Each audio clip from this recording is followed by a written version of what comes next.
고린도후서 12장 7절부터 10절까지의 말씀 제가 읽겠습니다.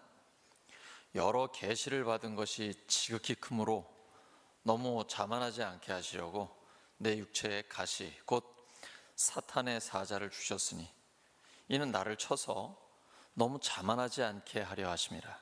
이것이 내게서 떠나가게 하기 위하여 내가 3번 주께 간구하였더니 나에게 이르시기를 내 은혜가 내게 족하도다.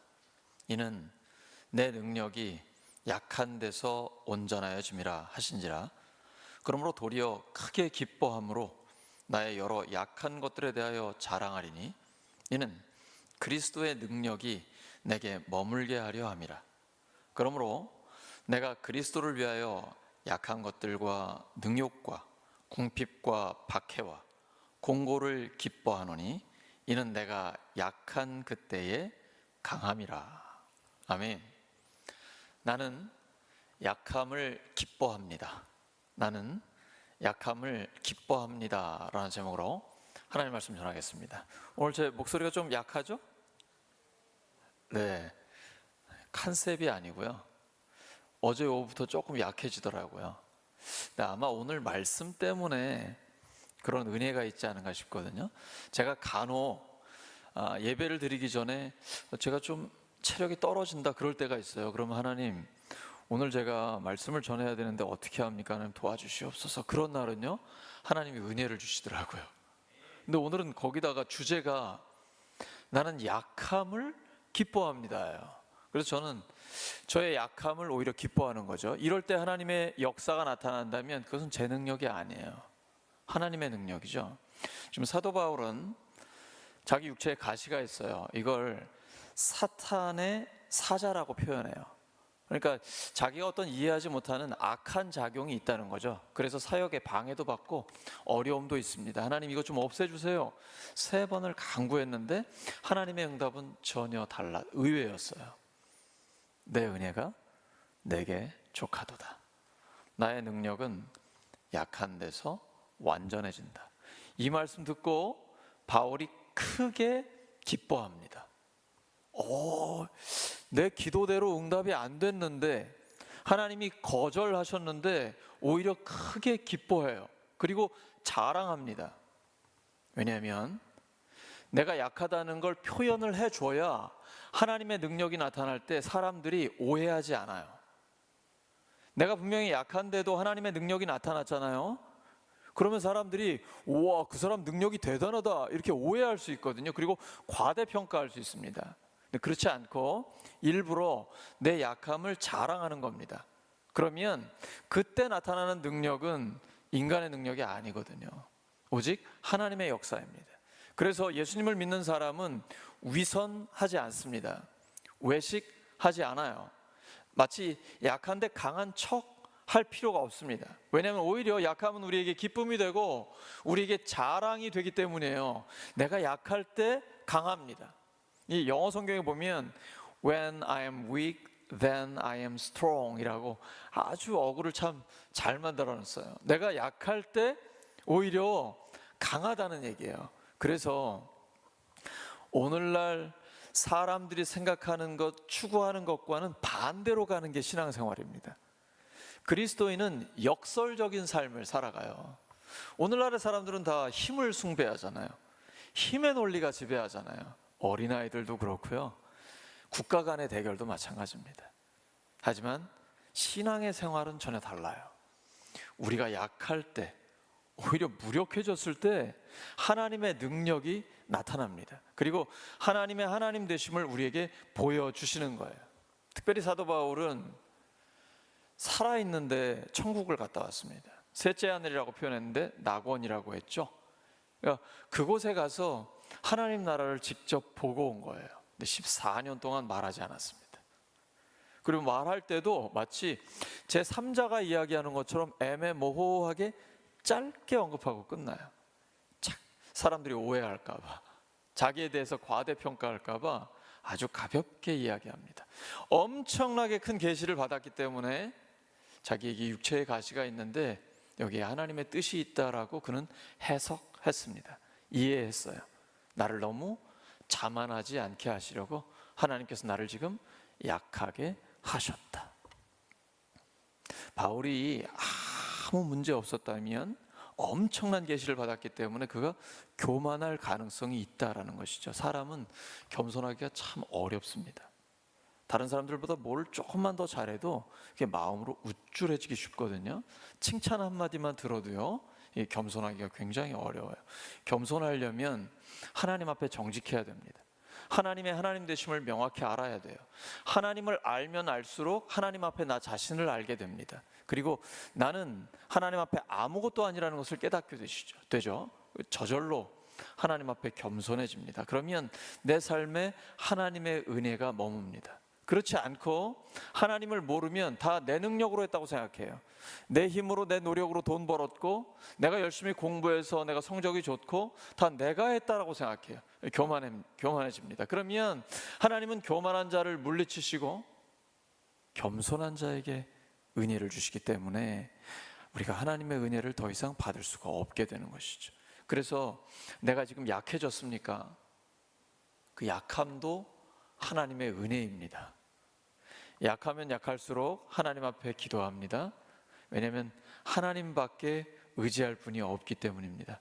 그것이 은혜입니다. 여러분, 요즘 기도가 길어지고 계십니까? 기도가 길어진다면 그만큼 하나님을 더 깊이 의지한다는 겁니다. 하나님밖에 의지할 분이 없습니다.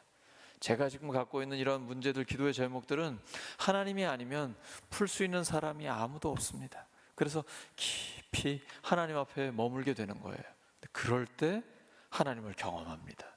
사도 바울이 교만해질 수가 없어요. 이 사람은 복음을 전하다가 죽을 고비를 너무 많이 넘기고요, 매도 많이 맞습니다. 잠도 못 자요. 배고픔에 굶주리고요, 강도의 위협도 있습니다. 그러니까 온갖 위험은 다 당하는 거예요. 복음을 전하면서요. 그가 뭘 잘못해서가 아니에요. 오직 예수 그리스도의 죽으심과 부활의 복음을 전하는데 끝없이 고통을 당하는 거예요. 하지만 그는 그 약함 가운데 오히려 크게 기뻐하면서 이걸 자랑하고 있습니다. 그리고 하나님의 능력이 계속 자기에게 머물기를 간절히 소망하는 거예요. 내가 잘났다고 하고 나 강하다고 하고 하면 하나님의 능력이 나타나지 않습니다. 하나님의 은혜는 임하지 않아요. 그리스도의 능력이 나에게 머물기를 원한다면 나의 약함을 기뻐해야 합니다. 나의 약함을 정직하게 고백하고 자랑할 때 하나님께서 우리와 함께 하시며 그 능력을 나타내 주십니다. 사도 바울 분명히 고백하고 있습니다. 그리스도의 능력이 내게 머물기 위하여. 제가 지난주에 이용규 선교사님의 약속이라는 책을 봤습니다. 혹시 보신 분 계세요? 약속? 이분이 좀 센 사람입니다. 학벌이 좋아요. 서울대 나와서 하버드대학교에서 박사학위까지 받았습니다. 그런데 자기의 전공과 아무 관계없이 몽골에 선교사로 들어갑니다. 그곳에서 하나님의 은혜를 깊이 받고 인도하심에 순종하면서 큰 사역을 하게 되고 몽골에 국가적인 기여를 하고 있었습니다. 잘 나가고 있습니다. 이제 안정이 됐습니다. 근데 하나님이 갑자기 또 인도네시아로 가게 하십니다. 언어가 또 달라져요. 인도네시아는 세계 최대의 무슬림 국가입니다. 그리고 폭발적인 기독교 부흥이 일어나고 있는 곳이에요. 하지만 그곳에서 자카르타 인터내셔널 유니버시티라는 크리스천 종합대학교를 세운다는 것은 사실상 거의 불가능한 일입니다. 이슬람 국가에서 크리스천 종합대학교를 세운다는 것은 사실상 불가능한 것입니다. 우리가 얼핏 보면 그런 서울대 나와 하버드대 박사니까 이 사람 대단한 능력의 소유자다, 이 사람을 통해서 뭔가 할 수 있지 않을까 생각하는데 그의 고백은 그게 아니에요. 전혀 다른 문화권에서 새로운 언어를 나이 들어서 배워야 하고 완전히 초보자가 된 것이죠. 자기는 약하다고 고백을 합니다. 근데 그 약함 가운데 하나님의 놀라운 능력들이 나타나요. 그의 책을 읽어보면요, 기적의 기적이 반복됩니다. 도저히 안 될 것 같은 일들이 인도네시아의 법이 바뀌면서 이루어지고요, 정권이 바뀌면서 이루어지고요, 하나님이 하시는 거죠. 하나님이 우리에게 말씀하셨다면 우리는 그저 연약한 가운데 순종하면 됩니다. 왜냐하면 내가 하는 게 아니거든요. 하나님이 하시는 거거든요. 약속이라는 책 한번 꼭 읽어보시기를 권합니다. 근데 그분이 받았던 말씀이 이 말씀이에요. 고린도전서 1장 26절부터 29절입니다. 여러분 읽으십니다. 시작. 형제들아 너희를 부르심을 보라. 육체를 따라 지혜로운 자가 많지 아니하며 능한 자가 많지 아니하며 문벌 좋은 자가 많지 아니하도다. 그러나 하나님께서 세상에 미련한 것을 택하사 지혜 있는 자들을 부끄럽게 하시고 세상에 약한 것들을 택하사 강한 것들을 부끄럽게 하시려 하시며 하나님께서 세상에 천한 것들과 멸시받는 것들과 없는 것들을 택하사 있는 것을 이는 아무 육체도 하나님 앞에서 자랑하지 못하게 하려 하심이라. 아멘.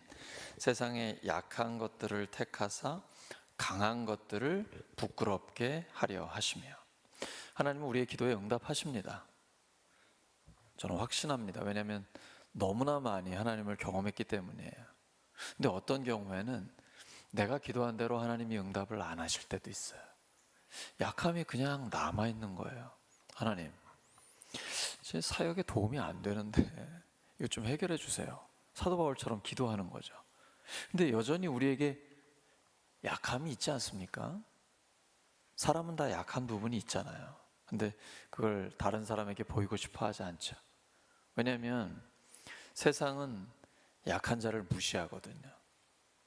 그 내가 약하다라고 이렇게 드러나게 되면 나 자신은 또 자존심이 상하게도 되고, 세상은 오직 강한 자만 살아남잖아요. 그러니까 약한 모습 보이기 싫은 거죠. 근데 하나님 앞엔 그러실 필요 없습니다. 하나님은 오히려 약한 자를 들어 강한 자들을 부끄럽게 하십니다.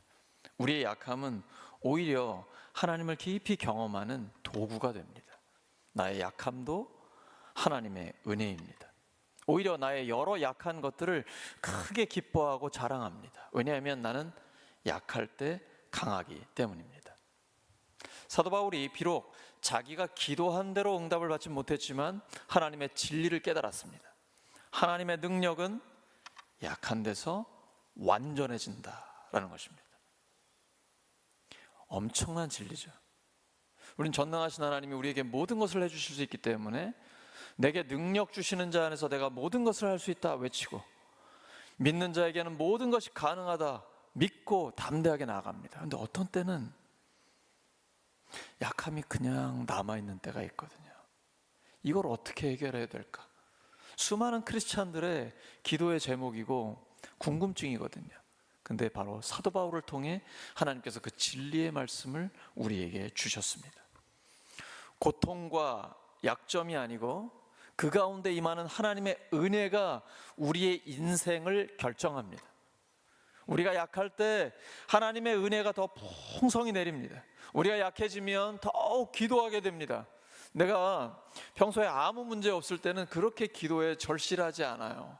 그런데 내가 약해지잖아요. 그럼 더 간절하게 하나님 앞에 나옵니다. 그리고 하나님 앞에 기도하면요, 드디어 하나님의 능력이 우리의 삶에 나타나기 시작합니다. 이전에 경험하지 못한 하나님의 은혜가 우리에게 임하기 시작합니다. 그래서 약함은, 때로는 고통은 우리에게 하나님을 경험할 수 있는 기회가 됩니다. 하나님의 기적의 통로가 됩니다. 신자가 누리는 즐거움이 있습니다. 힘든 상황에서도 형용할 수 없는 하나님의 위로와 평강이 우리에게 밀려오는 것입니다. 충만해지는 거예요. 하나님을 더 깊이 경험하게 됩니다.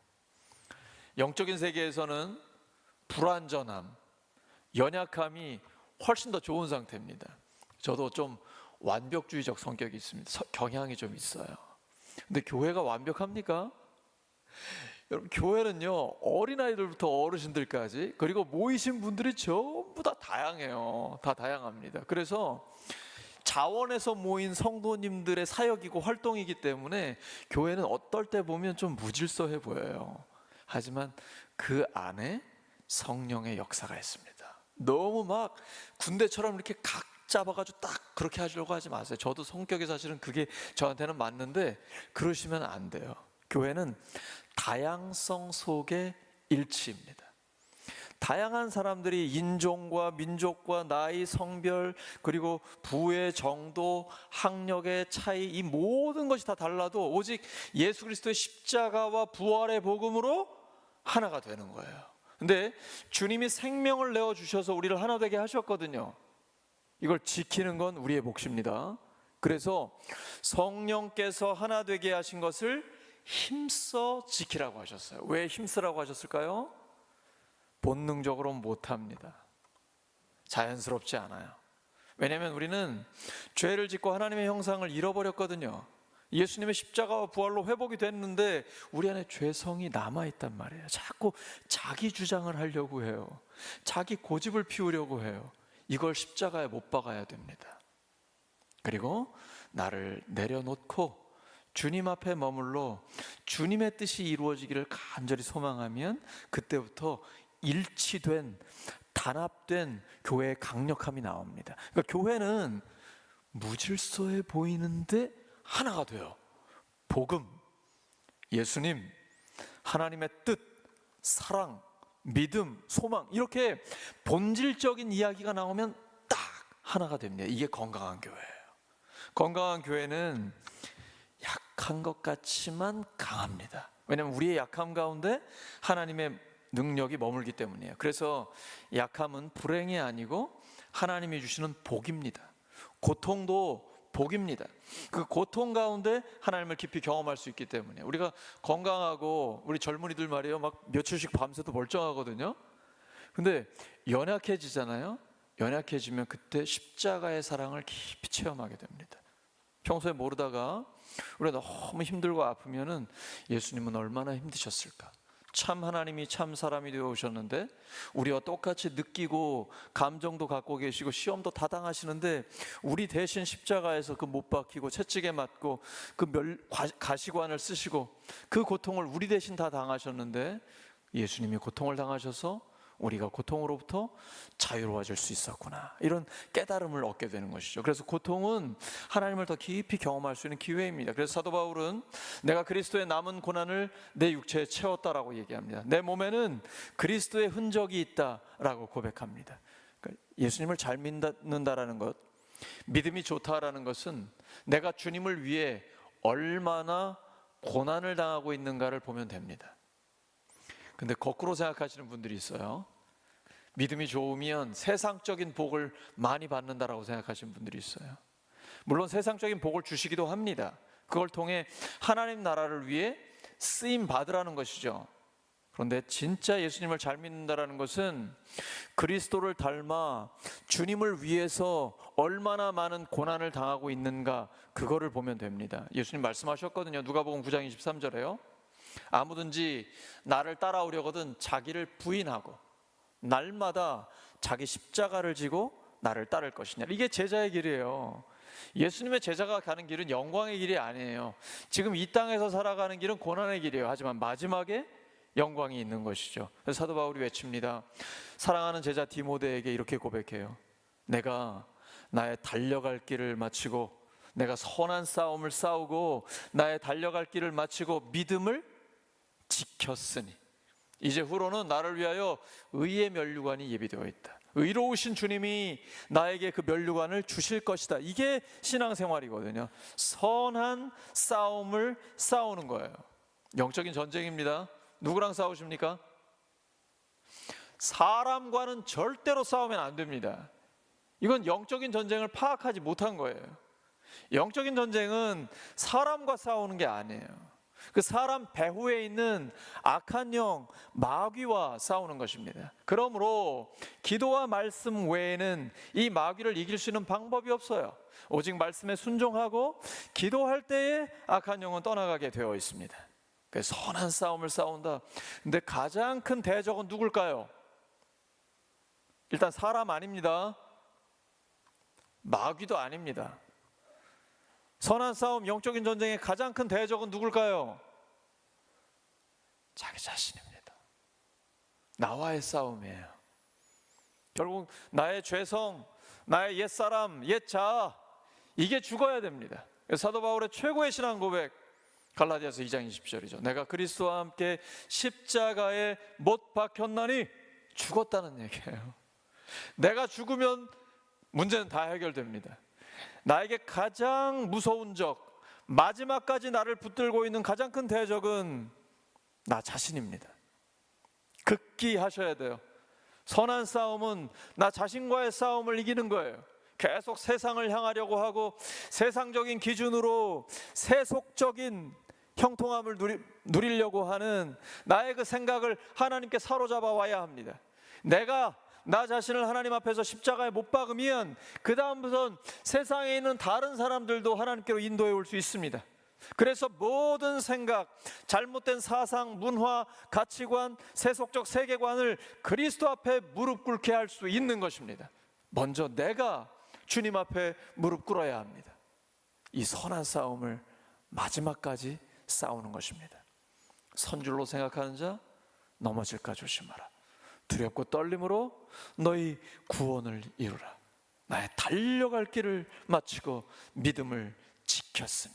끝까지 믿음을 지키는 것입니다. 오직 하나님의 약속에 대한 믿음, 내가 약할 때 강함이 되시는 그 하나님을 믿는 믿음만이 끝까지 승리하게 해주십니다. 그리스도인은 하나님만 의지하는 사람입니다. 다른 거 의지하지 않습니다. 돈, 사람, 권력, 명예, 나의 경험, 지식 아무것도 의지하지 않습니다. 오직 하나님만 의지합니다. 그러면 하나님이 나의 모든 것을 통해서 하나님의 역사를 이루어 주십니다. 이거 쓸모없는 것 같은데 하나님이 그것도 다 사용하십니다. 제가 운동을 좋아해서 무에타이를 좀 했었고 검도도 했었고 합기도도 했어요. 이게 무슨 소용이 있겠어요? 목회하는데 무슨 소용이 있겠어요? 여러분, 어느 날 새 가족이 왔는데 무에타이를 했던 새 가족이 왔습니다. 대화가 통하잖아요. 검도 사범을 한 또 성도님이 계셔요. 접촉점이 마련이 되잖아요. 여러분, 우리가 그동안 공부하고 경험하고 시행착오를 겪었고 몸부림쳤던 모든 것들이 하나님의 손에 붙들리면요, 하나님께 쓰임 받습니다. 그러니까 하나님이 이해되지 않더라도 말씀하시면 무조건 순종하세요. 일단 순종하면 나중에 깨닫게 되는 거예요. 이건 영적인 세계고 하나님의 세계예요. 우리가 어떻게 그걸 다 이해하겠어요? 근데 하나님 말씀하시면, 명령하시면 일단 순종부터 하세요. 그 다음에 이해가 됩니다. 그건 몇 개월, 몇 년, 때로는 몇십 년이 걸릴 수도 있어요. 하지만 하나님은 모든 것을 합력하여 선을 이루어 주십니다. 내가 가진 거 의지하지 마세요. 오직 하나님만 의지하시기 바랍니다. 그러면 하나님께서 우리의 모든 것을 활용하셔서 영혼을 구원하여 제자 삼는 그 일에 우리를 사용해 주십니다. 바울은 지극히 큰 계시와 더불어 지극히 아픈 가시를 함께 받았습니다. 성경의 핵심이 무엇입니까? 예수님의 십자가와 부활입니다. 지극히 아픈 가시, 십자가, 지극히 큰 계시, 부활, 이 두 가지가 함께 가는 것입니다. 십자가와 부활만 늘 품고 가시면 신앙생활은 항상 승리할 수 있습니다. 고린도후서 12장 9절 세 번역으로 여러분 읽으십니다. 시작. 이렇게 말씀하셨습니다. 내 은혜가 내게 족하다. 내 능력은 약한 데서 완전하게 된다. 그러므로 그리스도의 능력이 내게 머무르게 하기 위하여 나는 더욱더 기쁜 마음으로 내 약점들을 자랑하려고 합니다. 그리스도의 능력이 내게 머무르게 하기 위하여, 목적이 분명해요. 나는 더욱더 기쁜 마음으로 내 약점들을 자랑하려고 합니다. 이 자랑을 통해서 하나님만 드러나는 거예요. 아브라함 보세요. 하나님께 부르심을 받고 순종하여 무조건 갔습니다. 근데 가나안 땅에 갔는데 좋을 줄 알았는데요, 굶어 죽게 생겼어요. 그래서 어쩔 수 없다고 이제 인간적인 판단을 내린 거죠. 여기 기근이 있으니까 이집트로 가면, 이집트는 나일강 유역에서 항상 비옥한 땅이 있으니까 사는데 지장이 없잖아요. 그래서 아내와 함께 갑니다. 근데 아내가 너무 예쁜 거예요. 아내와 함께 있다가는 나는 죽고 아내만 살게 생겼습니다. 그래서 제 한 목숨 살기 위해 아내를 누이라고 속입니다. 또 한 번 그랬습니다. 그랄 땅으로 가가지고 역시 또 아내를 누이라고 속여서 제 목숨을 건지려고 합니다. 아브라함의 약함이죠. 근데 하나님은 그 약함을 책망하지 않으십니다. 그리고 아브라함 부부를 전부 다 살려주십니다. 이후에 99세가 됐을 때 너무 약하잖아요. 아이를 낳을 수 없잖아요. 근데 하나님 약속하시거든요. 1년 뒤에 아들을 주겠다. 100세에 정말 아들 낳게 하십니다. 아브라함은 약하지만 하나님의 능력이 약함 가운데 임하는 것입니다. 아브라함이 완벽해서가 아닙니다. 연약하지만 하나님의 능력은 그 가운데 놀랍게 나타나게 되는 것입니다. 나는 전능한 하나님이다. 하나님께 불가능한 것이 있겠느냐 말씀하세요. 그런 하나님을 경험하면서 아브라함의 믿음이 강력해집니다. 100세에 낳은 아들이 10대가 됐을 때 하나님은 가장 큰 시험을 주십니다. 테스트예요. 네가 사랑하는 독자를 나에게 제물로 바쳐라. 이해가 되십니까? 하나님이 이 이삭을 통해서 하늘의 별처럼 바다의 모래처럼 수많은 자손들을 주신다고 하셨는데 주실 때는 언제고 뺏으실 때는 언제입니까? 이해가 안 돼서 오히려 불순종하는 게 하나님의 뜻에 맞다라고 생각하지 않을까요? 그리고 그 주변에 이방신들을 섬기는 사람들이 있거든요. 자식을 바친다고요. 몰렉 같은 우상에게는 자기 자식을 바친다고요. 하나님 그런 분 아니시잖아요. 근데 아브라함이 이런 말 한마디 안 해요. 다음 날 아침 일찍 말없이 순종합니다. 그러니까 여러분 말씀을 들으면, 하나님의 말씀을 들으면 이해가 안 돼도 일단은 순종부터 하는 거예요. 왜냐하면 우리의 믿음을 테스트하는 거예요. 그때 진짜로 칼을 들고 이삭을 죽이려고 합니다. 근데 조심하셔야 돼요. 성경에 나왔다고 해서 이걸 그대로 하거나 그러면 큰일 나죠. 큰일 납니다. 그러니까 성경에서는 항상 하나님이 주시는 그 교훈을 받아야 되는 거예요. 이 말씀에 대한 순종이에요. 하나님이 뭐라고 말씀하실 때 그 말씀에 대한 순종을 하는 거예요. 근데 하나님은 이삭을 뺏지 않으셔요. 이삭을 가져가지 않았어요. 준비된 숫 양이 있어요. 아브라함이 정말 가슴 아팠던 건 아들 이삭이 물어보는 거예요. 여기 나무도 있고 횃불도 있고 다 있는데 하나님께 드릴 제물은 어디 있습니까?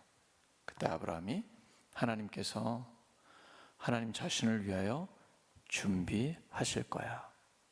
믿음이죠.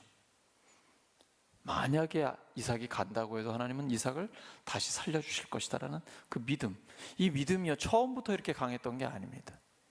자기 아내를 누이라고 속이고 약속의 땅 가나안을 떠나서 이집트로 가고 이런 약함 속에서 하나님을 경험하고 계속해서 하나님의 역사를 경험하면서 믿음이 강해진 거예요. 그 믿음이 이제는 자기 생명보다 더 소중한 아들 독자 이삭을 바칠 수 있는 수준까지 온 거예요. 그때 하나님 말씀하십니다. 이제 네가 나한테 진짜 순종한다는 것을 알았다. 그리고 엄청난 복의 약속을 그에게 허락해 주십니다. 전혀 다른 차원의 삶을 그가 살 수 있게 되는 것이죠. 예수 믿는 사람에게는 이러한 하나님의 역사들이 나타납니다. 주님이 약속하셨거든요. 마가복음 16장 17절과 18절입니다. 시작. 믿는 자들에게는 이런 표적이 따르리니 곧 그들이 내 이름으로 기근을 쫓아내며 새 방언을 말하며 뱀을 집어 올리며 무슨 독을 마실지라도 해를 받지 아니하며 병든 사람에게 손을 얹은즉 나으리라 하시더라. 아멘. 믿는 자들에게는 이런 표적이 따르립니다. 예수님의 이름으로 악한 영들은 떠나가게 되고 우리 안에 치유와 회복의 역사가 나타나게 되는 것입니다. 예수님의 이름에 능력이 있기 때문입니다. 우리가 약할 때에 하나님의 능력은 그 안에 완전하게 나타나게 되는 것입니다. 사랑하는 우리 울산교회 성도 여러분, 하나님의 능력은 약한 데서 완전해집니다. 하나님의 능력이 머무르는 자리는 약함을 자랑하고 겸손하며 그리고 사람에게 집중하는 그 마음의 자리입니다.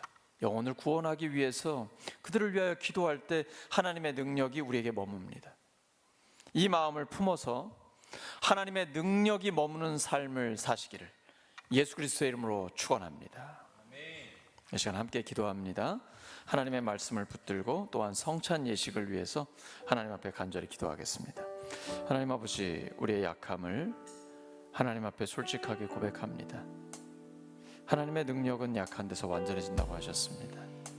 우리의 약함 가운데 하나님의 능력을 나타내 주시옵소서. 오늘 성찬 예식 가운데 그리스도의 십자가와 부활의 복음이 우리의 마음에 새겨지게 하시고 다시 한번 하나님을 깊이 경험하는 시간 될 수 있도록 도와주시옵소서.